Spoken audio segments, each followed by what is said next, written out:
আজকে আমরা নিউটনের সূত্র টাইপটি কভার করার চেষ্টা করব। এখানে অনেকগুলো টাইপ দেওয়া আছে, প্রথম দিয়ে আজকে টাইপ কভার করার চেষ্টা করব। সো এই নিউটনের সূত্র হচ্ছে যে তিনটি। আমরা জানি নিউটনের তিনটা সূত্র বলা হয়েছে।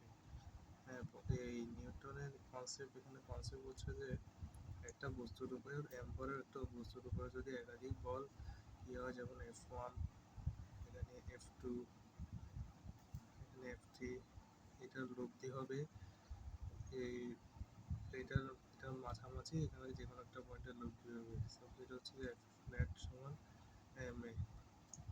অর্থাৎ আমরা বলতে পারি summation of f is equal to ma। যদি আমরা ভেক্টর আকারে প্রকাশ করি, f সমান m উপরে ভেক্টর স্কেলার। এখানে দুটো কেস রয়েছে। ফার্স্ট কেসে ধ্রুব ভরের বস্তুর জন্য, অর্থাৎ এই একটা বস্তু যেটা ধ্রুব ভর কিন্তু এটা একটা বেগে, নির্দিষ্ট বেগে চলছে, এটার উপর যদি f বলে একটি বল প্রয়োগ করা হয়, সেক্ষেত্রে সূত্রটি হবে f ইজ ইকুয়াল টু, যেহেতু বেগ চেঞ্জ হচ্ছে সেহেতু f is equal to dv dt, অর্থাৎ বেগের সাপেক্ষে পরিবর্তন ইজ ইকুয়াল টু ma।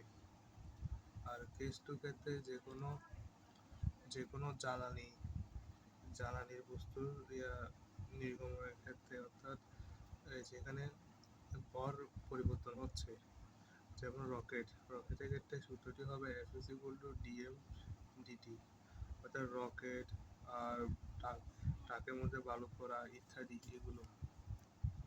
চলো আমরা এই রিলেটেড বই 24-25 সালে আসা একটি ম্যাথ সলভ করে নিই, যেখানে বলা হয়েছে একটা নারকেলের ভর 1 কেজি এবং বায়ুর বাধা 8.6 নিউটন। 8.6 নিউটন হলে, যেখানে বায়ুর বাধা 8.6 নিউটন হলে, সেখানে আমাদেরকে জানতে চেয়েছে ত্বরণ কত। আমরা জানি এখানে একটা সূত্র আছে, যেটি এখন এই মুহূর্তে বলা সম্ভব না, এটা আমি শর্টকাট দিয়ে বলে দিচ্ছি। এই ইকুয়াল টু mg, অর্থাৎ ওজন থেকে বায়ুর বাধাটা বিয়োগ যাবে ভাগ ভর। এটা এখানে মান বসায় দিলে, যেহেতু 1 কেজি, তাই 8.6 ভাগ 1 সমান 1 মিটার পার সেকেন্ড স্কয়ার। এটা হচ্ছে আনসার।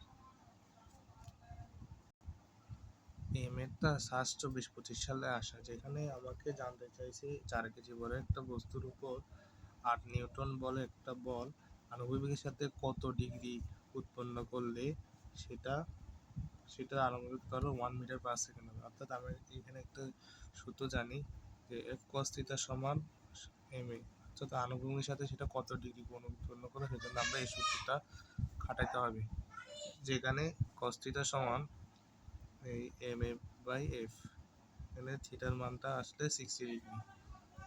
এই আনসার। এই ম্যাথটা সাস্টে আসছে 24-25 সালে। এখানে বলা হয়েছে স্থির অবস্থা থেকে যাত্রা করে একটি বস্তু প্রথম 2 সেকেন্ডে 4 মিটার দূরত্ব অতিক্রম করে, পরবর্তী 5 মিটার অতিক্রম করতে বস্তুটি কত সময় লাগবে। অর্থাৎ এখানে আমরা একটা সূত্র জানি, s ইকুয়াল টু, যেহেতু u সমান 0, হাফ at স্কোয়ার। এখানে বলছে যে প্রথম 2 সেকেন্ডে 4 মিটার, পরবর্তী 5 মিটার, অর্থাৎ এখানে এস এর জায়গায় আমরা 4 বসাবো, হাফ। এখানে টি এর মান প্রথম 2 সেকেন্ডে 2 স্কোয়ার, 2 কাটা যাবে, এর মান আসবে 2 মিটার পার সেকেন্ড স্কোয়ার।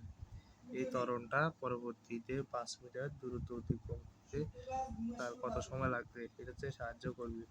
অর্থাৎ এখানে আমরা একটা সূত্র, এখানে এই পরবর্তী, অর্থাৎ এখানে 4 মিটার 5 মিটার টোটাল হলো যে 9 মিটার।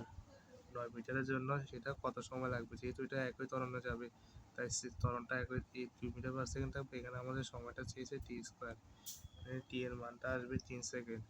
হ্যাঁ, এখানে বসে পরবর্তী 2 সেকেন্ড, যেহেতু আগে প্রথম 2 সেকেন্ড আর এখন 3 সেকেন্ড, এখন বস্তুটা কত দূরত্ব যাবে 1 সেকেন্ড বিয়োগ করলে আসে, এটাই আনসার।